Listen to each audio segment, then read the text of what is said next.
Assalamu alaikum, everyone. True pleasure to be here. I'll speak a bit in Bangla as well and a bit of in English, but apologies for any inconvenience. So first, let me quickly introduce myself. I'm sure that we are running out of time, and I'll try to keep it as brief as possible. I'm from Shah Group. I am a third-generation entrepreneur in this family business. We've been there for the past 62 years. Our first industries, we started with brick factories, with Carmo Foam, NBM Bricks, and quite a few others. And then we started off with the country's first spinning factory, which is Shah Textile Mills Limited, back in 1984. And now we have a few under our belt. We've recently launched the world's first LEED Platinum spinning factory. And alhamdulillah, we've achieved that, and we feel very proud that we were able to bring it into Bangladesh. That's what I just wanted to quickly introduce myself. Oh, in terms of my background, I studied in the UK. I went to Cambridge University. I went to London School of Economics and King's College London. So an undergrad in computer science and 2 masters.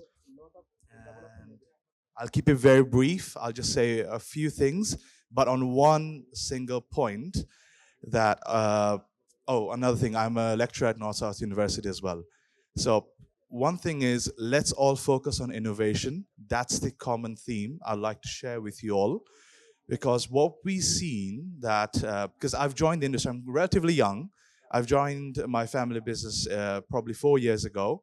And what I've seen after entering our business, yes, to a lot of the people who started from scratch, you have all my respect. That's a bloody hard thing to do. And I'd say that's not something which is really appreciated, but it must be appreciated and more pushed forward and motivated further so that others can do the same. But for people like me who've been pushed to a family business, we've faced a certain degree of struggle as well, kind of like trying to find our place, kind of fight through the barriers. One thing I've noticed is that there's a lack of innovation. I think the bunch of you in the back are students, and this session is catered towards you. I like to share this message, which is, let's all try to be innovative and be outside the box. Because what we've seen is that we've been taught a certain template of mindset, and I completely understand that has worked before. But for us to move into the next era, which is now, we have to think outside the box. We have to ask the stupid questions. Apologies for my language. We have to ask the questions that we think our seniors or our colleagues might say, why would you ask that? That's not something smart. Like, forget about what people say. The fine gentleman before me, he spoke about Google.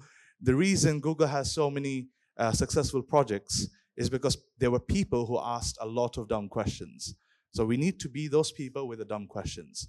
And in terms of the LEED Platinum company, for example, when I first joined the company 4 years ago, we were planning to add another spinning into our portfolio. I always worked in sustainability. I thought that why don't we go ahead and launch a spinning LEED Platinum version so that we are the most sustainable one. My board, my colleagues, my officers as well, they all said it's not possible. Because in RMG, it's possible because of the cost associated, and you're directly dealing with foreign buyers. In spinning, it's a backward linkage company, and the cost associated to that is tremendous. It goes anywhere up to 25% of the entire project cost. Then we looked at a lot of other opportunities. We felt that let's think outside the box. Let's say no to a lot of the no's that we hear and push ahead. Since launching our LEED Platinum, alhamdulillah, I can say our factory, the new one, is completely overbooked. We don't have a single kilogram of yarn that we can sell to a new customer who comes into us. And the only allocation we can give is probably 2 or 3 months from now. And in this market, as you know, it's a very bad market for yarn, even for RMG in a way, to an extent. Alhamdulillah, we're overbooked. So that's why I said that be innovative, think outside the box, and if someone says no, have the guts to contradict that, take the jump, and do something which you might end up being proud of. Even if you fail, alhamdulillah, no problem. Allah has made that for you. But if you succeed, you may become one of a billion in the world. That's it. I want to keep it short so that I can let other people say. Thank you very much.